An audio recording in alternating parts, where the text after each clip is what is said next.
the world responds a lot more to our energy. And so if you are listening to this and you are freaking out about the PowerPoint, you're ruminating over the details, you're stressing out about it being the best thing ever, all of those things, you can get to that meeting or that event or that moment. But if your vibe is off, it will ruin all of your hard work anyway. It will repel people from you.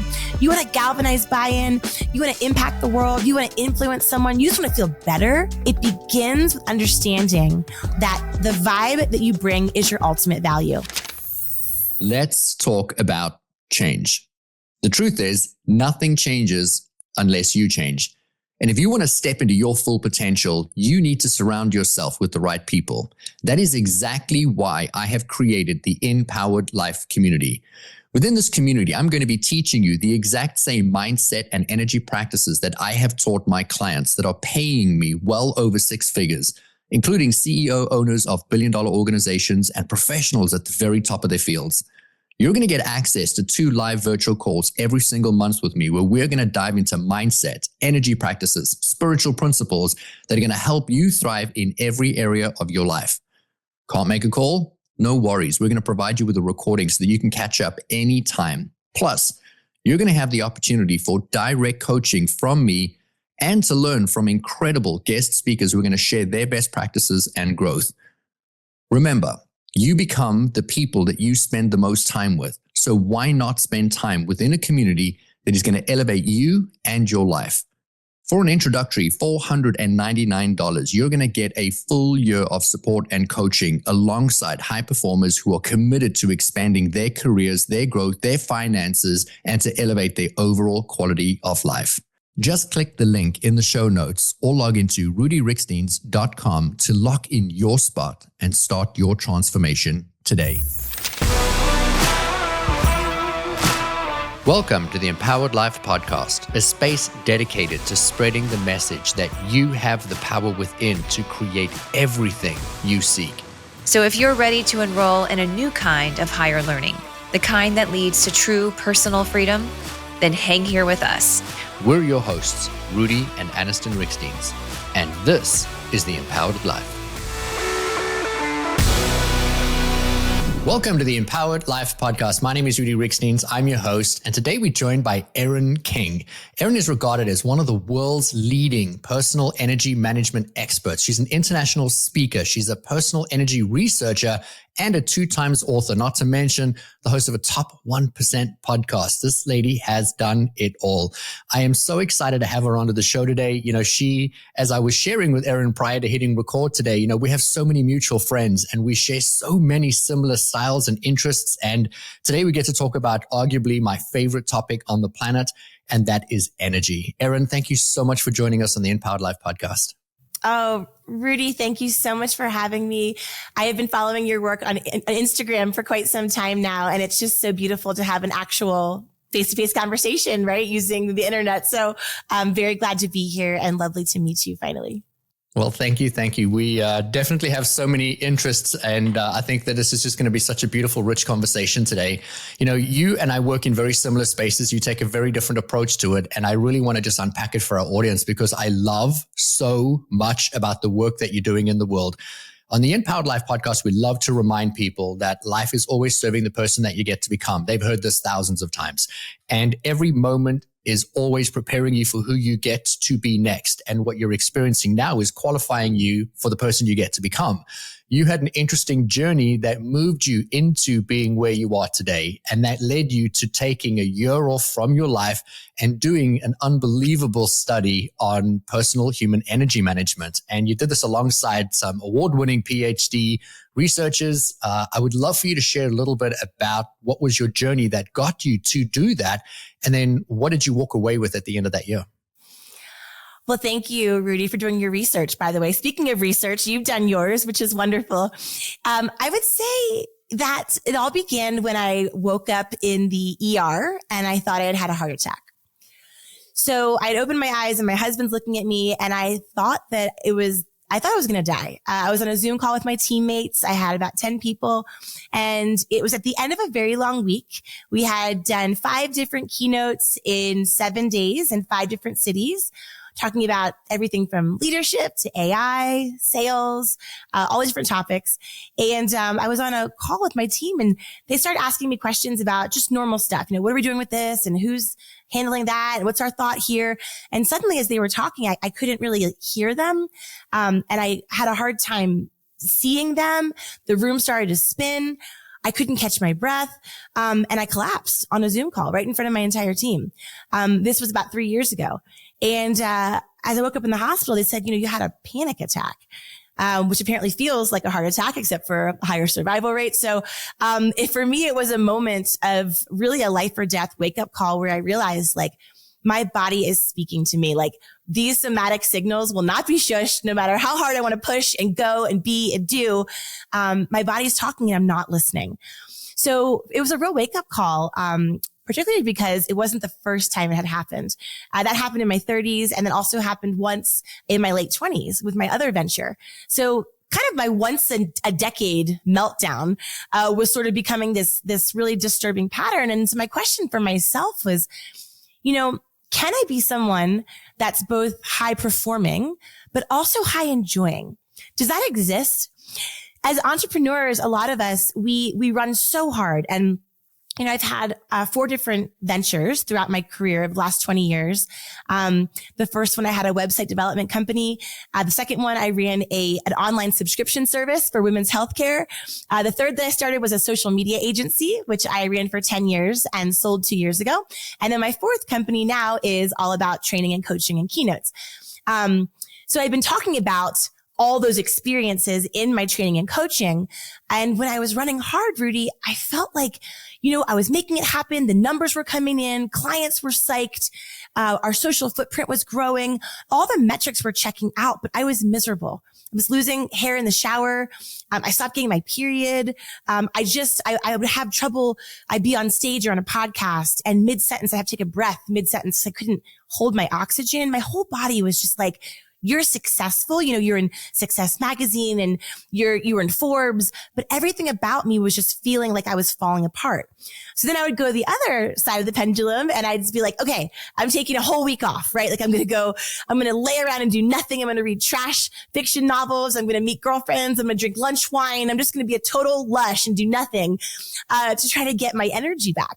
So I would do that for maybe 5 or 6 days. But then I would get nothing done. So it's this constant pattern that I was stuck in of powering through and then powering down and powering through and then powering down. And ultimately I realized this is not sustainable. This is not how I want to live. So I made a very dramatic decision. As you said, I paused my entire company. We were training on digital persuasion. So I had a method that I taught to Fortune 100s. I had contracts in place. I had trainings in place, all kinds of commitments. And I basically had to call every single client and tell them I'm no longer teaching this.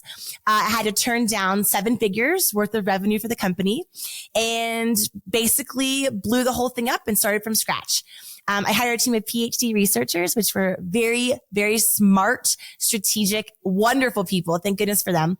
And we went on a mission. We interviewed over 10,000 people across the United States, age 16 to 64, from all different socioeconomic backgrounds, all different careers, genders, ages, you name it.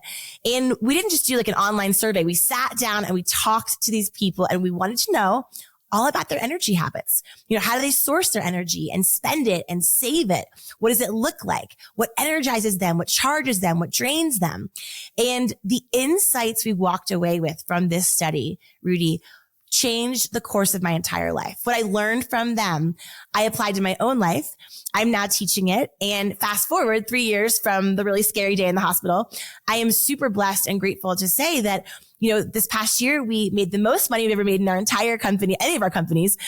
We've had the most fun, which is tremendous. And most importantly, we've been able to impact the most number of people, all by doing this grand enterprise level energetic reset. So I want to talk about the energy research, but I want to do that in a minute because you just dropped such a big bomb on our audience and I'm sure everyone's going to be asking the question. So, you have this breakdown, you're in hospital, you have a very thriving career, extremely successful, and your body's screaming at you and it's telling you something has to change. Most people would change the person they're married to or the house they're in, or they would, change what they do for a living. Whereas you didn't really do any of that. You paused everything and you didn't get the immediate answer in that moment. You only got that over a period of months when you were doing all this research. What made you make the decision to push pause, and instead of pause and, as you said, drink day wine with your girlfriends, you didn't. You got back to work. So you essentially pivoted rather than paused, and you continued to pour into something, but it was into very specifically talking about how people manage their energy. What was that change? Could you speak into what created that transition that said to you, I really want to move from this where I have certainty to learning about something where I have no certainty? There's no control in where I'm going? Yes. So this is a great question. And I love that you dove into that because there is a longer version of the story. So I will dive into that piece. So shortly after my breakdown, it was about 3 weeks later, and the universe was so generous. And there was a women's event on my calendar in Bali. So I was being flown across the world to, exotic Bali. I'd never been there before. I'd read Elizabeth Gilbert's Eat, Pray, Love book. And I arrived to give a keynote to a healthcare company, a supplement company that's based here in the US, but they have locations a lot in the Pacific, what's it called? South Pacific. And so I got off stage from my keynote and I called my husband and I said, I know I'm supposed to be back on a plane to LA tomorrow, but what would you think if I just spent a couple extra days out here in this temple of the gods land where there's 10,000 temples and there's Hindu and Muslim and Christian and spirituality just seeping out of the pores of this place? Can I just maybe do a week and see what comes up for me, which is very glamorous and very luxurious. Now, my husband's an engineer. He is a very practical, black and white science programmer. He invented an AI technology that he has patented. This guy is like the total opposite of woo-woo, one with the universe, right?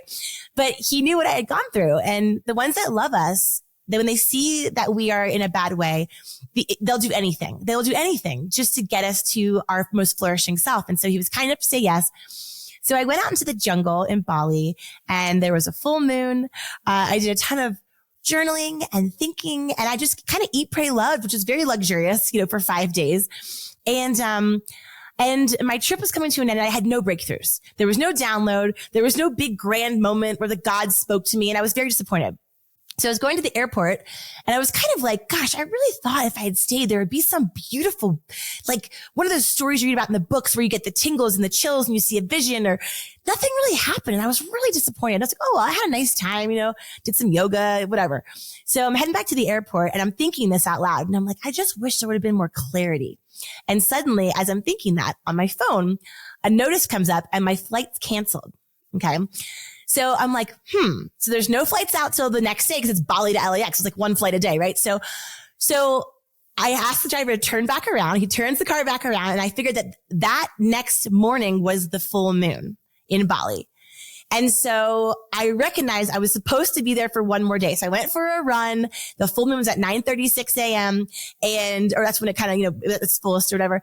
And, I was on the beach and I sat down, took a deep breath, and I had the most trippy, transformative experience, Rudy, that I've ever had in my entire life. No drugs, no alcohol, no smoking anything. In that moment, as I asked for clarity, I said, where do I go? What am I for? Can you show me a way? And in that moment, this sounds so crazy, but I saw almost like sitting around me in a big circle, all of my, I've lost a couple of friends early in life. I lost my best friend when I was 13, my other dear friend in my 20s, another friend just about 7 years ago. So I have a lot of dear friends that passed on pretty prematurely. And I saw them around me. I saw my grandfather, my grandmother. I saw one of my aunts I was very close with that passed away.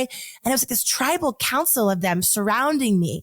And I just felt all of them put their hands on my body. And it was almost like I felt them sort of scoop this big, beautiful light out of the center of my body, and they pulled it out of me, and my whole body started shuddering and shivering. And I felt this incredible lightness and this peace and this clarity. And I just burst into tears. And when I kind of, came to, I took a dip in the ocean, opened my eyes, and all of a sudden I just had this knowing. I just had this certainty. I was like, you need to double down on the thing that you have that everyone always comments on in this world. So for you, Rudy, I mean, there's probably a word that your clients or your customers, your friends, they're probably like, oh my gosh, Rudy is so, like, there's a word that probably comes up about you over and over again. Do you have any idea what that might be? People always say to me, like, you're so passionate. You have so much passion. Like, where does your passion come from? That I hear all the time. For you, I would imagine it was energy. You have so much energy. Exactly. And so if you're listening to this, pause this episode and ask yourself, like, what is the word that the whole world is telling you is your gift? It's the thing that Rudy's like, well, you're probably like, well, isn't everyone passionate? Like, of course we're all passionate, but it's like, no, that's your superpower. It's the thing that you do so well that everyone looks at you like, wow, I wish I had that, or I wish I could do that. So for me, it's energy and that clarity. I came home and I thought to myself, well, I'm a digital marketing expert. I've spent, 12 years creating this brand, this footprint. We've had all these awards. Like, who the heck am I to teach on energy? That just seems so like, no way. Who can do that? That's just nuts. And so, I took the profits that I had saved from my business and I invested all of it into a team of researchers. And that's where the study was really born. And the reason for the research, Rudy, is because I wanted to make sure that I was able to serve in a way, that I could Trojan horse it into places that typically don't have energetic conversations, right? So if you think about the conversations around energy, there's sort of like your 101. So 101 energy is wellness, right? Like, eat your kale, get your sleep, drink your water, have supplements, whatever. Your 301 energy conversation is manifestation, vibrational intentionality, The Secret, law of attraction. But there's sort of this like 201 middle step, which to me is like, how do we manage our mental energy on a day-to-day basis to show up in meetings, high stakes moments, important personal experiences? How do we bring our best self mentally so that we can make those around us feel like their best selves, so they can elevate and feel shiny? And when you're in that zone, you call it being in flow, you can call it just have a good night's sleep, whatever you want to call it. But is there a way that we can engineer that on purpose, even especially when we don't feel like it? So for entrepreneurs, as you know, we don't just get to be like, we're not just magically like this. Like, we put intentionality, we invest time, we write things down, we visualize, we work out. Like, we put so much energy into having our energy. So I wanted to find out, I know how I do it. You probably could share how you do it, but I wanted to know, like, at scale, what are the best practices when it comes to managing the most precious asset that you have? I mean, it's the way we transact with the world, right? I mean, it's more than time or money. Our energy is our ultimate currency. And so I wanted to have tangible, hard facts that I could share with the world and also learn for myself. Like, what am I doing wrong? What am I doing right? How can I be better? And so the beautiful thing about the study was that over 10,000 people, there was one small subgroup that emerged out of the study. Now, this group had two things, Rudy. The first thing that they had was they reported consistently high levels of energy. Now, the energetic battery in scientific research. So my study is only like the fourth or fifth that's ever been done in the last 100 years on this topic. And so for whatever reason, those guys made the battery 1 to 7. Why isn't it 1 to 10? I have no idea, but it's 1 to 7. And so 1 to 4 is considered lower energy and 5 to 7 is considered higher energy. Well, this one group in the study consistently reported having that 5 to 7 range. The second thing they reported having was they reported having what we called a high life satisfaction score. So life satisfaction score is self-reported. How successful do you feel? How joyful? How present? Are you excited for the future? And so they had both of these. They had the high performing and the high enjoying. They were straddling that precious intersection that I wanted so bad for myself that I wasn't able to strike on my own. And so in those conversations with them, we called them the big energy beings, but we call them the babes for short, BEB, because everyone wants to be a babe, right? So for the babes, they had these beautiful insights they shared with us. And that was really at the meat of the study. And when I learned kind of what they did, which I'll just spoiler alert right now, it's not a groundbreaking secret sauce. The truth is they were much more self-aware and they prioritized their self-care more than the average bear. That was it. I mean, they used phrases like, I fill my cup first. I protect my boundaries. I play to my strengths.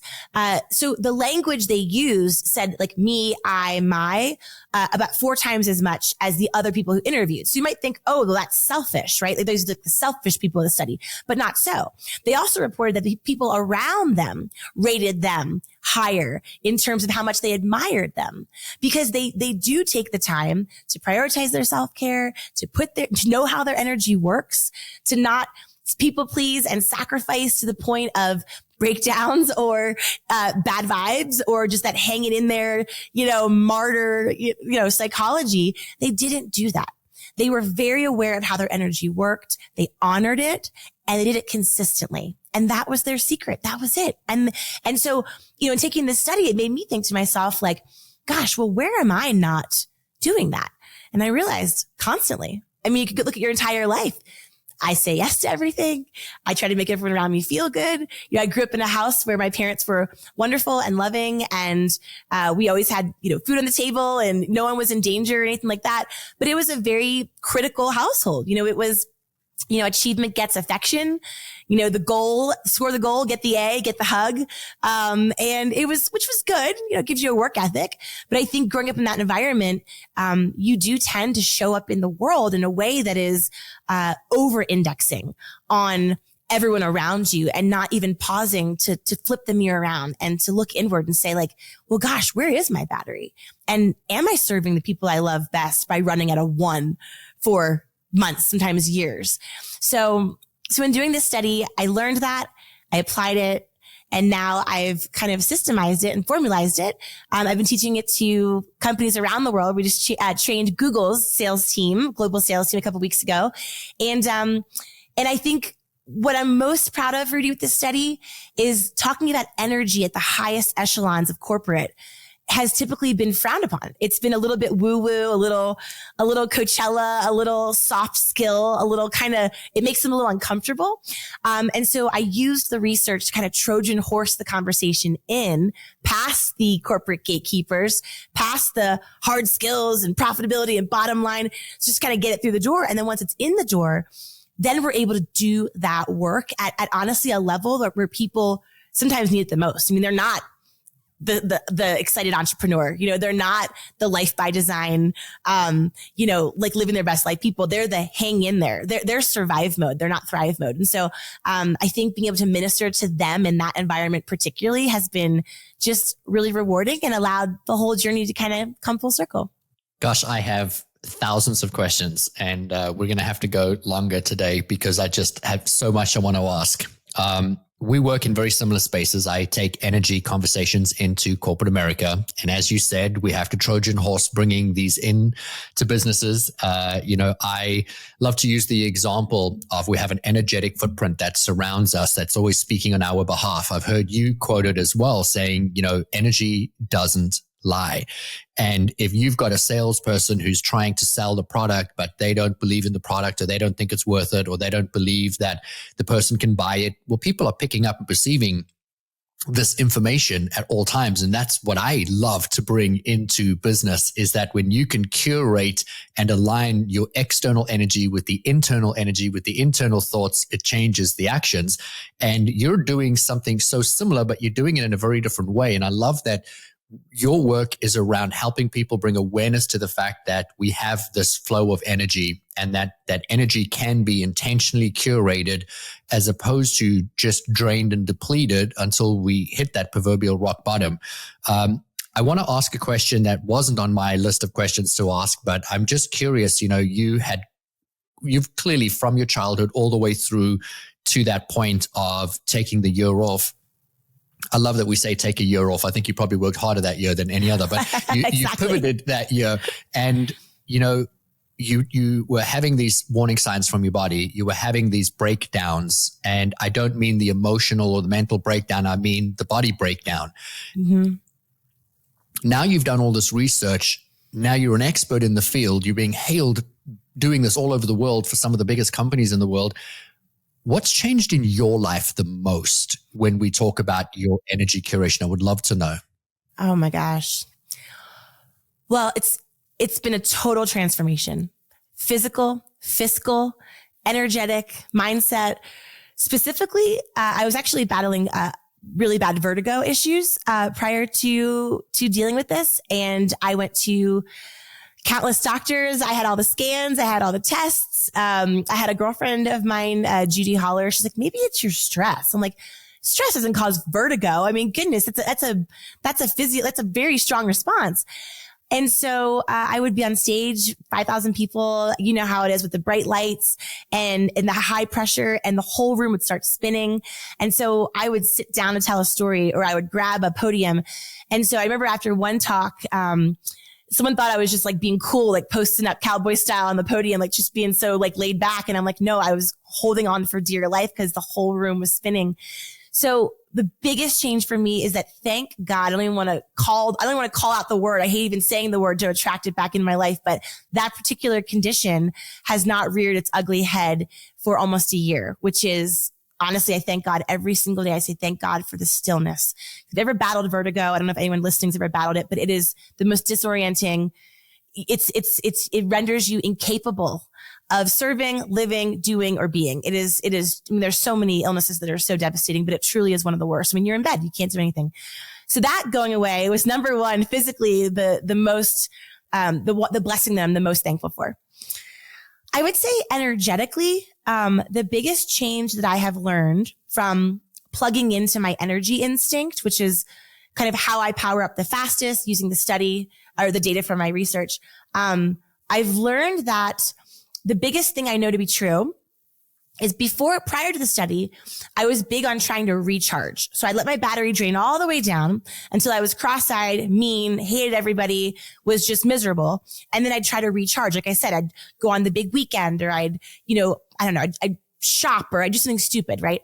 What I've learned now is that recharging is good. It's better than not recharging.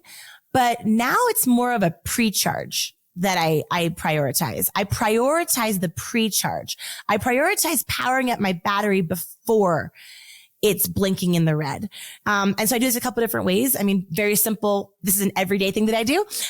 In the morning, I scan my calendar for the day, and I see things on my calendar like this interview, and I get excited. And then there's other things on my calendar, like this one vendor meeting that I have in 2 hours, where your physicality, your shoulders, you're just like, oh, why did we hire these guys? Why are we still in this contract? Ugh. So I usually look for the one big, I call it the big drainer, right? Like, what's my big drainer of the day? And what I'll do is I'll just put a teeny tiny little 15-minute block on my calendar where it's do not disturb.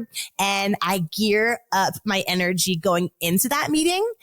And if I don't, the difference is palpable. Like, I am not my best self. The vibe is off. My patience is off. I'm not a kind communicator. Like, I'm just my worst self when I don't do it. When I do it, I notice that the energy that I'm feeling is the energy I'm transmitting, which is the energy that then raises them, and they reciprocate. It raises the vibe of the entire exchange, because if you want to raise the energy around you, the fastest way is you start right here. You raise it within you.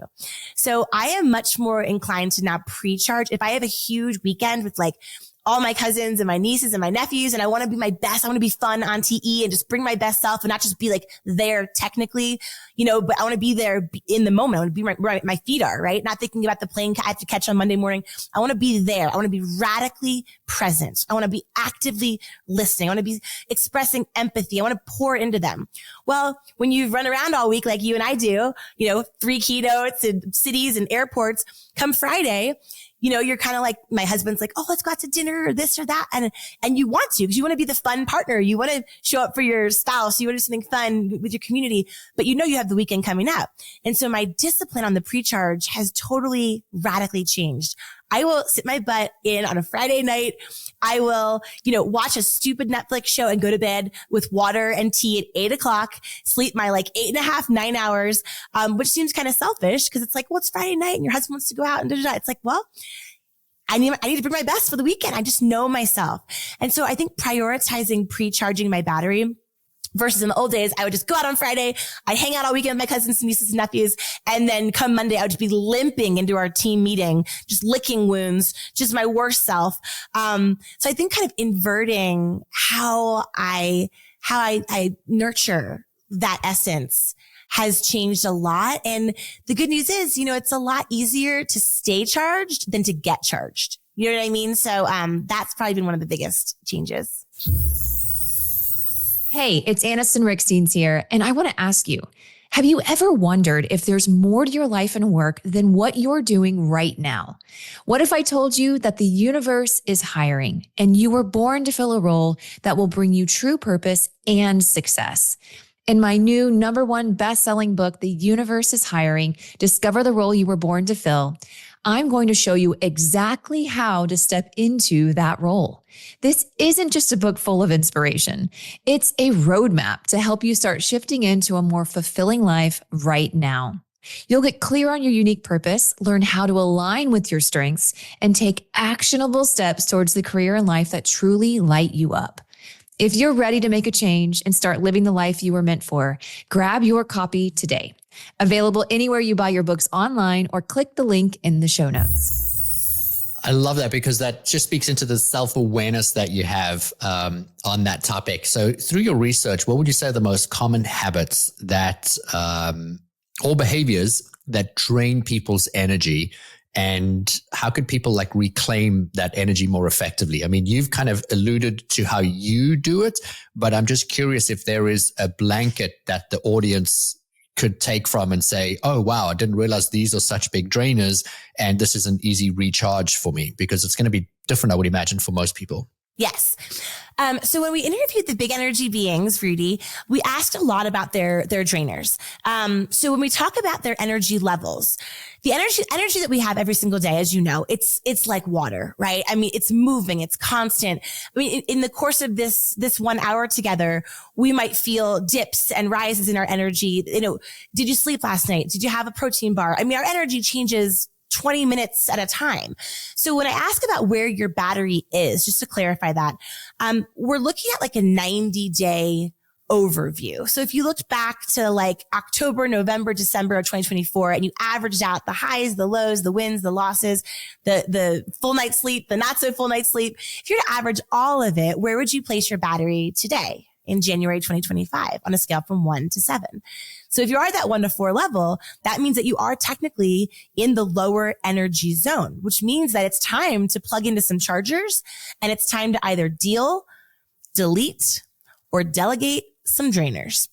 Now, the dealing, deleting, and delegating of drainers is something that the big energy beings in our study do particularly well. So we asked them about that. We said, okay, let's say it's a person or a project or a place, and it's bringing you down, but you don't have a choice. You don't have a choice. You're related to this person, right? You're locked into the mortgage on this place. It's your responsibility to accomplish this project because that's your job, and you can't just float around with your energy. I don't know, boss, this assignment's not really my energy style. They'll be like, well, we'll fire you and find someone else whose it is, right? So we have to do lots of things in our life that are draining. What the big energy beings do really well, the habit they do really well, is that they know the fastest path to their personal power. They know the fastest path to their personal power, so they can plug into what does charge them to enable them to be able to show up with the things that don't. That is their secret. It's not that they just don't do things that drain them, but they know to plug into what charges them so that they can show up with things that are not ideal. Okay. So for example, in our study, we found there are 5 different energy types. Okay. There's 5 different ways that the world sees your energy, the way that you feel your energy. The energy you feel is the energy you share. And so in these 5 different types, all of them are different baseline energy levels. So not everyone's high energy is the same. So I'll get on stage sometimes. I was doing a talk a couple weeks ago to a bunch of Marines and Navy SEALs and all these wonderful military heroes. And I was the only gal in the room. And I was talking to them about, big energy, and I could see their faces are like, is she saying we should have energy like her? Because that's not really, she's wearing pink pants, she talks really fast, that's not us. And so you have to clarify that it's not about mimicking anyone else's energy style or matching anyone else's energy level. What it is about is knowing that everyone's energy works differently. So for example, one of the energy types is called kinetic. Kinetics have a higher baseline energy than one of the other ones called responsive. Responsives have a general lower baseline energy. So if you're a leader and you're managing a team and certain people on your team, they aren't matching your vibe, it doesn't mean that they're not bringing their best energy. It just might be their best energy looks and feels and sounds different than yours, which is why understanding the different energy types is so important. So you can kind of pivot your management style, understand what charges them, what energizes them, and recognize that how we power up is as distinct as our DNA. They're all so different. And so in the study, these big energy beings, one of the habits they have is knowing their fastest path to power. So if you're a kinetic, for example, their fastest path to power is a challenge. So if they're feeling drained in a situation, they know that the fastest way for them to get energy, if they don't have time to go sleep 8 hours, they don't have time to go to the gym, they don't have time to let their healthy eating kick in for 6 weeks, whatever, they need to go into a high stakes moment and they're tired and they need it now. Well, their charger, their energy instinct, what comes naturally to them is a sense of challenge. That's what energizes them. So for them to frame the meeting, the moment, the weekend, whatever they're facing where they're like, ooh, for them to reframe it as a challenge, for some people, that'd be draining them even further, right? It's oh my God, I'm already exhausted. I don't need another challenge. But for kinetic energy types, you throw a little competition in there. You throw a little metric in there. You throw a little better than the next person or better than I was yesterday. And boom, they will ignite no matter how tired they are, no matter how much sleep they didn't get. And each type has an energy instinct like this, right? There's 5 of them. And so, what's important to understand is that the big energy beings in our study, their real superpower was this. We found that people who did more than 32 energizing activities a week. So that's get a cup of coffee, call your mom, do some meditation, have a workout, whatever. It's 4 to 5 a day. 4 to 5 energizing activities a day is the baseline for most people. That's what it takes to kind of maintain your baseline where you're not exhausted. You're not changing the world. You're just kind of normal you, right? It's about 32 a week. What we found in our study is that the big energy beings, they stayed around that 32 a week level. People in our study that did more than that. So these are your Instagram people that are doing the cold plunge and the red light and the sauna and the therapy and the goat yoga and the young blood transfusion from kids or whatever, all this crazy stuff you see on Instagram. People who went above and beyond 32, 2 things happened. Number 1, they had consistently lower energy levels. And 2, they had much lower life satisfaction scores. So the reality is we go online, we see what everyone in the world is doing to be fitter, stronger, better, healthier, wealthier. And if you're doing all of those things and they're working for you, amen, bless you, keep doing it. We love that for you. We applaud you. I have a business partner. Oh, Moira. We know Moira Casaba, our mutual friend, how we met. She can do all of those things. You follow her on Instagram. She does all those things and she's energized. It works for her because she's a kinetic. Her kinetic energy means the more activity, the more energy. But that's only for kinetics. The other types of energy, like mine, I'm responsive energy. I'm powered up by space. I need chill. I need mellow. That energizes me. So for me, doing more of the more, it's actually expensive on my energy because effort is expensive. Effort and energy have an inverse relationship. The more effort you put out there, the less energy you have. So what doesn't cost you energetic assets, what's inexpensive energetically is what's instinctive to you, what comes naturally to you. For example, Rudy, when you're in having a passionate pitch or a passionate moment or, sharing passion with the world, for you, that is actually giving you energy to be that way because it's your instinctive DNA. It's your nature. It's when you're in flow. It's your core essence. It's who you are in this world. For me, when I'm being energetic and having less energy, for me, that fires me up. So more effort did not equal more energy in our study. And this is really important to understand. More is not more. What's instinctive is inexpensive. And so these big energy beings in our study, they kind of knew what they needed. They know how they work and they know it's not about managing their energy more. It's about managing it better, knowing what works for them and plugging into that shortcut, aligning with what works for them. So for example, another one of the energy types we found in our study, it's called generative. So generatives, their fastest path to power, their energetic instinct is creating. So if they are finding themselves too much rinse and repeat. And we talk about scaling companies and formulaic and, profitability comes from replicability and all these phrases. And all of those are true in a lot of situations, unless you're employing a generative personality, in which case that will drain them. They don't have that sense of, like, if you have a rigorous energy, right? Rigorous is all about order. So if you have a rigorous employee and they have the rinse and repeat and the game plan and the process and the way it goes, that gives them peace. They're like, look at my spreadsheet, look at my habit. I've been consistently nailing these 10 things for the last 10 years. Good job, me. They're stoked. But if you have a generative and you try to put them in that type of a work environment, their energy will leave their body, their soul, they will leave the earth. They will be so checked out. They will quiet quit on you faster than you can even say anything. So it's about understanding that what powers each of us up is very, very different. Synergistics, their fastest path to power is connection.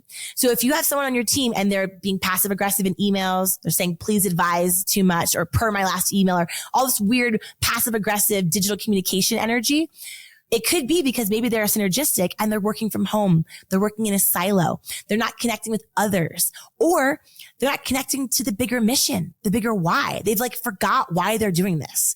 And without plugging into that, they're going to be drained.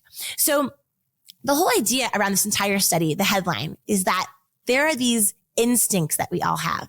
And having those insights around how your instinct works can help you manage your energy better without having to do more, which I think is a really refreshing way to approach it, especially in today's world. So I think that the audience is going to be asking, what is my energy type, right? And how do I figure out which one I am? So how would somebody go about wanting to know where they fall into which bucket? Well, we have a 5-minute assessment that was developed by very smart PhD researchers.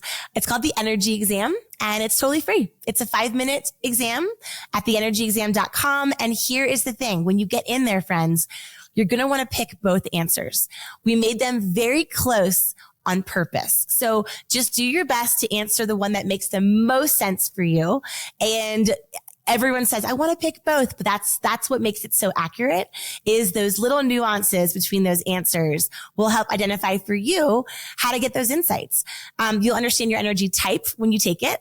And it'll also share with you, Rudy, how the world sees your energy. So the energy we feel is the energy we share, but also how is that energy perceived by most people? So does your energy feel like big leader energy? Do you feel like more of a link arms and work together energy? Does your energy feel a little bit intimidating to people? So you'll be able to see how the world kind of sees your energy, what charges you, what drains you, and what I think is one of the most exciting parts of it, which is you'll be able to see your energetic compatibility with others. So if you find yourself butting heads, someone in your house, we get a lot of these emails from people that are like, oh my gosh, now that I know my husband's energy type, this makes total sense of why we're fighting about this one thing. You'll be able to understand kind of who you're compatible with, who you're not, why, and what to do about it. So there's lots of beautiful insights there. And it's a neat way to kind of think about it. To sort of quantify what typically we're just sort of feeling. Energy is such a subjective, we describe it, we feel it, we transact it. But hopefully with this assessment, you'll have sort of a little more data around it, a little bit hard numbers, and a framework that you can use to engineer that energy, especially when life is hard and you really don't feel like it. So for the benefit of the audience again, I would love to just grant for a moment that what you're offering the audience for free is based on the world's largest study on personal human energy management. And so this isn't just a little thing you've thrown together to get people to come into your website. It genuinely breaks down who you are and how you show up. My follow-up question really would be, with all the experience that you've had, are you able to, and I don't know if this is, I'm just going to ask the question because I'm thinking from a business perspective now. If I was the leader of an organization, I would now want to know who are my people and how do they, best, I would say, curate their energy. And are you able to, through just seeing people now, having done this for a long time, you could be in a room and be like, oh, that's that energy, that's that energy? Or is it really up to the individual that needs to go through and do the test? So it's interesting that you say that. having worked with this now for over almost 2 years, I would say with 90% accuracy, I am able to guess what their energy type is. Only because the energy we feel is the energy we share. It's very, very difficult to transmit an energy that is so radically different from the one that you're experiencing. It really is. I mean, we've all been in an elevator with someone or on a plane with someone or behind someone in line, and they could be like, "Oh, I'm fine," but you can just feel that is not the truth. I mean, it's such a truth teller.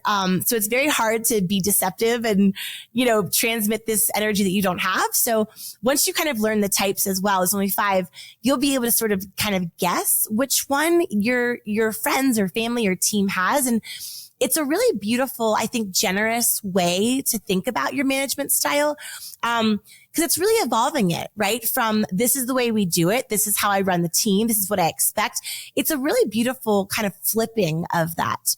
There's a radical empathy at play there when you're taking the time to understand how your team's energy works. And then as the one who's responsible for bringing out the best in them, for you to pivot your management style to better accommodate their energy, it's going to create more harmony, more positivity, more productivity. And also it's just going to make them enjoy working with you a lot better. I mean, from a persuasion and influence standpoint, if you're working with, for example, a rigorous energy, they're not going to get excited about a blank sheet of paper brainstorm. Now your generatives will love that. Give me the marker. Let's go. But your rigorous, that will drain them. So knowing the different ways that ideation and collaboration can be structured for your team based on how their energy flows best can be wonderful for the bottom line, but also just for the enjoyability of the journey as well. I asked that question so strategically because I was thinking of all of the people that I work with in a business capacity who are running big businesses, and they would love to know how to best work with their individual teams. And I just thought, wouldn't that be an incredible skill that they could learn, where they could sit at their desk and be like, all right, I have to deal with this. How do I approach this person? Or this person was like this in this meeting. How can I get the best out of each one? And that's why I asked, is it a skill that they could eventually learn so that they can bring in without having to do individualized tests with everybody? But I also think it would be so fun if a family or even a team or an entire organization did the test just to know who was each person, because it's going to help with the communication levels, not just from a leadership perspective, but just, across the aisle. Oh, yes, absolutely. So we do a lot of these workshops, Rudy, all over the world doing just this. We roll up our sleeves. Everyone takes the test, and we actually will segment everyone into their different energy groups, and they all share and they all get each other, and it's kumbaya and it's harmony. And then we rearrange the room, and we arrange the room with all the different energy types, and we throw a problem out and everyone starts solving it based on their energy type. And we begin to sort of laser coach and sort of surface those key differences. It's a really beautiful strategic way to make your job easier, make it more impactful, and make everyone just be able to bring their best self to work. Even it's funny, we had one the other day, and there was a synergistic in the audience, which is all that connection, right? And then there's a responsive, which is all about space. And so the problem was, okay, you're feeling burnt out at work. Your manager comes to you and says, what to make you fired up to get back in the game? Well, if they said, hey, let's do a team building exercise. Let's all go and hang out and have a lunch together. Let's do something together. The synergistics are like, yes, this is going to get you back on track. Well, the responsives, they need space. So they're like, oh God, this is going to take my battery down further, right? And you might be thinking like, okay, well, there's introverts and extroverts. And that is true, of course. But the research shows there's 70% of us are ambiverts. So, that means, it depends. Like if our energies are compatible, I'm an extrovert. If they're not, I'm more of an introvert. It's not really personal. It's just kind of vibrational. And so understanding those things, can really help from a bottom line. Cause in these organizations, what I know to be true is there is a high cost to low energy. I mean, there is nothing more expensive than a low energy enterprise. And, when my brother-in-law is actually a VC in Silicon Valley, And I was talking to him about this, and he's, they acquire companies, multi-billion-dollar deals a year, and they'll go through with the company and they'll do due diligence, the P&L, the reports, the spreadsheets. And their final step before they acquire a company is they actually take the entire executive team, key stakeholders, investors, the board, and they'll put boots on the ground at the headquarters. They'll go visit the headquarters on the ground, and they are essentially doing a multi-million-dollar, sometimes billion-dollar vibe check. They are seeing, are people smiling? Are they nodding their heads? Are they leaning forward? Are they saying hello? What's their body language? What are the cues? They are getting a vibe. And they have many times, if the vibe is off and everything else checks out on paper, but the vibe is off, they will not complete that transaction.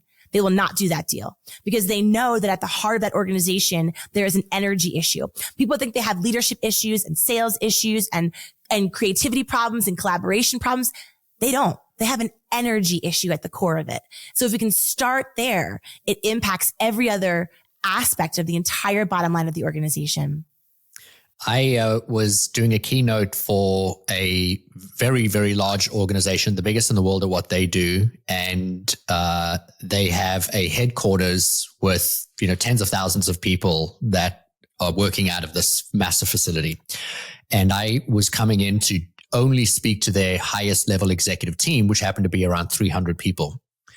And I arrived at 8 a.m, and the event was kicking off at 9. And I got to reception and I had to check in and sign in and give them my ID and do all of that. And then they said, all right, wait over there and somebody will come and get you. And I was in the lobby for probably about, 8 to 10 minutes. And then eventually I was picked up by the leader of the business and, walked to the conference room where we were going to be hosting this event. And then I did my keynote. It was around 4 hours of keynote and then trainings. And when we finished, we were just talking and I had brought up a tremendous amount about energy. And at one point in time, I'd actually mentioned I can walk into a business and I can feel the energy of the business. I can tell you what's blocking the business by just spending time in the energy of the business. And so the lady had said to me, would you mind sharing with me what is, do you have a pulse on or a finger on what's the energy of our business? And I said, I do. I spent a few minutes in your lobby today. And she's like, fascinating. Like, what is it? And I was like, tremendous fear. Your company has a lot of fear. And she just gave me that look and she's like, fear. And then she started sharing that, they had such a great year and they were doing so well the year before and they didn't know how they were going to ever beat it. And so everyone's chasing this elusive big thing and it had created fear. And, it's like you can spend 8 minutes in a lobby not talking to anyone and you can still feel what is the overriding energy. So I love that so much. We're obviously talking a little bit about business, which is where you do the bulk of your work. But, I want to go back and just touch on the individuals for a second. And so if we've got someone that's driving their car, they're listening to this right now, maybe, they're in a similar place that you were. You had mentioned a little earlier, your body was giving you signs like, you weren't having your period anymore. You started having these stress. Like, what if somebody is in that place right now in their life and they don't really know where to start? They understand everything in the world is comprised of energy, but how do they curate their energy? You've given us some tips or tools on how we can pre-charge, which I love. I also want to just call out before I turn it back over to you that you continue to refer to the expenditure of energy as it can be expensive or inexpensive. And I love that terminology because we all know what expensive means, right? And so my question really is, if we're going to be serving just an individual now, how could they start if this is the first time they've ever heard this conversation and they want to know more? Maybe it would be to reach out to you, your team, to research. Maybe it's an exercise they can do themselves, or maybe it's some practices they could instill in their lives. What would be something you would give to a novice that would dramatically change their life just in hearing your next rebuttal? Yeah. Thank you for that beautiful question, Rudy. Depending on where you grew up, I don't know if you were raised by boomer parents, but I was. And growing up in a boomer household, my parents were wonderful, but they were allergic to feelings, emotions, talking about things, complaining. And there was a phrase growing up that I loved from my dad. I still use it, and it's good to a point, but it's that when the going gets tough, the tough get going. And I think that's a beautiful work ethic. It's a strong phrase. Sometimes when the going gets tough, you do just need to frickin' grab a gear and power through. But the truth is about sprinting through your business, sprinting through your life. A sprint is defined as a finite amount of all out effort. Finite. There's a finite amount of all out effort. A true sprint in sports does not last longer than 30 seconds. A true all out sprint. An athlete will start to lose acceleration after 30 seconds, no matter if they're Usain Bolt or anybody. So 30 seconds is the max you can sprint. So if you have been sprinting for 30 days, 30 weeks, 30 months, maybe 30 years, and your body is speaking to you and you're having somatic signals that will not be shushed, like anxiety or depression, or if your hair is coming out, or if you are having heart palpitations, or if you can't breathe, this is your body trying to protect you. It is waving a red flag. What I want you to do, promise me, is that you will not tell yourself that if I just keep powering through, it will just magically get better. I need you to realize that waving the white flag on the direction that you're going, the pace you're going, the mission you're going. Yes, you're ambitious. Yes, you're an achiever. Yes, this is your year. This is your moment. You're all in. Wonderful. But everyone's capacity for hustle is different. So comparing yours to the Instagram bro or the overachieving favorite sibling or whoever's yardstick that you are trying to measure yourself by, your body is telling you this is not for you. The bravest, most courageous, most selfless, generous thing you can do is listen. Have the courage to listen and pause. And I want you to pay attention to what is coming up for you. I want you to ask yourself, what is the drainer in my life that is keeping me in this space of heaviness? What is the drainer? Is it an old relationship that's no longer serving me that used to? Is it a limiting belief left over from childhood, an old narrative? Someone told you that you weren't enough or you couldn't do it. Is it a toxic habit that you need to shake and you just can't? Is it a place that you finally got to, but once you got there, it wasn't what you thought it was going to feel like? Is it a project that you felt very valiant and gallant taking on, but now that you're in the weeds and you're rolling up your sleeves, you're like, I'm in over my head. This is too much for me. What is it that is draining the life out of you? Just powering through it forever and ever is never going to work. Yes, work hard, do things you don't want to do sometimes. When your body's talking, you have to listen. You have to pause, look at the drainer and decide, do I have the luxury of deleting it? If not, do I have the luxury of delegating it? And if not, how can I deal with it? How can I deal with it? How can I look it in the eyes of this monster and figure out how to move forward differently? Because that drainer will just continue to grow. That heaviness will expand. That feeling of getting further and further away from the essence of you when you're at your best will begin to drag you down further and further. Because what I know to be true is this. The world responds a lot more to the world responds a lot more to our energy than our efforts.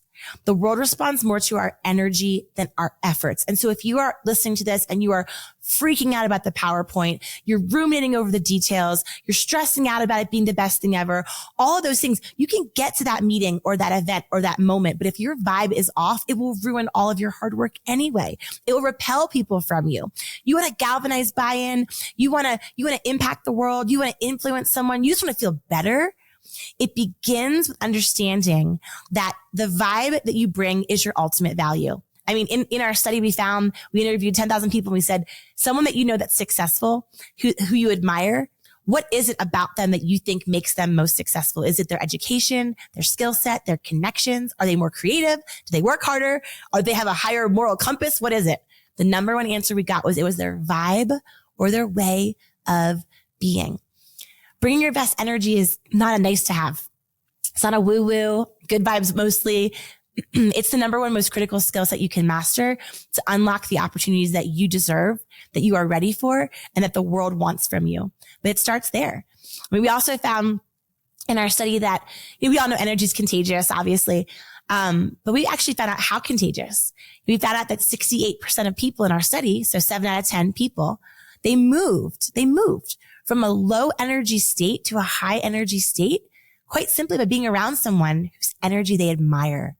That is the impact that you can have on your family, on your friends, on your team. If you're surrounded by a low vibe team, low vibe family, low vibe partner, 7 out of 10 of them, if they admire your energy, the vibe you are bringing, they won't be able to help themselves. They will move from low vibe to high vibe by being just around that. So if you're trying to raise the energy around you and you're in a situation where you feel like it's heavy, you feel like it's low vibe, you feel stuck, you feel off, it feels unproductive, it feels low momentum, the fastest way you can raise the energy around you is to start right here and raising it within you. I love that answer so much. I know we're coming up on time, but I really want to ask one more question because you said something earlier, and I'm sure that somebody is going to hope that that question is at least asked and answered. Let's say that we've identified in our day that there's an energy sucking activity, and you said you will schedule 15 minutes to bolster your energy before going into that. What is the exercise that you do, or what could someone do to bolster themselves for something that they know they have to move through, but they don't necessarily want to do? Yes. Okay. Wonderful tactical question. Okay. So let's take it up a little bit high level, and then I'll dial in and give you a very specific answer, but I just want to set the context for that. So in our energy study, we found that there are 3 key sources of energy and 5 key spaces. So where do we source our energy? Well, there are sources and spaces where we universally can derive energy before the moments we need it the most. So like you're describing, the high stakes moment, the draining meeting, the high energetic, stressful weekend, whatever you have that gives you that feeling of like, oh, here we go, right? Like that's when you hear yourself sigh, or you get that live in the dream, like sarcastic, when you feel that version of you, that icky, snarky you, that's your signal that this is something that needs some pre-charging and it needs a little bit of attention. So backing up, there's sources and spaces of energy. The spaces we all know, right? There's mental energy, emotional, physical, spiritual. We know those ones. Those are pretty obvious. But the sources of energy are a little bit less, I think, obvious for the average bear. So we get energy from 3 sources. The first one is without a sense of control. Okay. So obviously control is an illusion. We know that.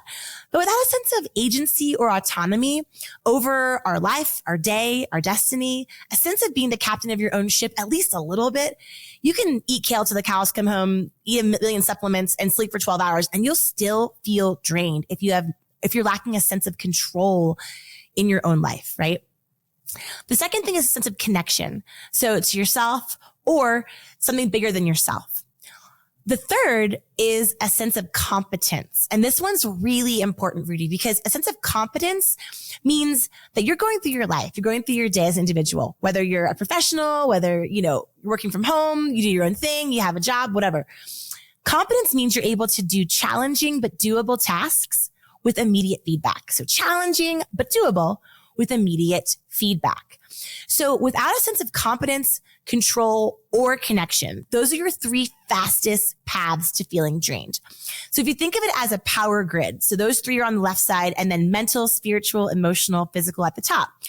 Each one of us has an intersection of a source and a space that is our fastest path to power. So when you take the energy exam and you discover your energy type, it will also tell you your energy instinct, which is what you want to tap into when you don't have time. And it's almost like Super Mario Brothers. You need to eat the mushroom to power up to beat King Koopa, but you need an immediate power up, like a video game. This is your fastest path to power, your energy instinct. So for example, if you are let's say you are a responsive energy. So your fastest, your most potent source of energy is a sense of control on the source side. And on the space side, it's emotion. So control over your emotions is your fastest path to power. So if you're responsive and you have one of those moments where you're going, oh God, here we go. It's because your fastest path to power is control over your emotions. The energy instinct that allows you to gather your energy, gather your courage, gather your best you is space. So you have to find space and make space. For me, I have to literally close my computer down, not look at my phone, Nothing. I literally sit there. I play chill spa music and I just stare off. I stare off into space. I create space by staring off into space. And I just need that for like 5 minutes just to like get my charge going. Now that would not work for a kinetic, right? They need a challenge. Synergistic needs connection. Rigorous needs order. And generative needs to create. So all of those are different paths. If you're a generative, you need to create. You need to make a quick playlist real quick or do a really fun, beautiful Instagram post. That'll give you a little quick burst, right? If you're a rigorous and you need order, make a quick list of the things you haven't done yet for the rest of the day. That beautiful little list of 1 through 7, you'll go, okay, I feel some order. That gave me a little burst of energy, right? Synergistic, you need to call someone really quickly or do a bunch of comments on Instagram, feel connected to others real fast. Boom, burst of energy. If you're a kinetic and it's coming up, challenge, you just drop and give yourself 10 push-ups and you'll be like, let's go, right? So there's these little paths to power that are all different for all of us. I know the world will say, take a walk. Just go for a walk. Walks are great. Walks are great. Walks work.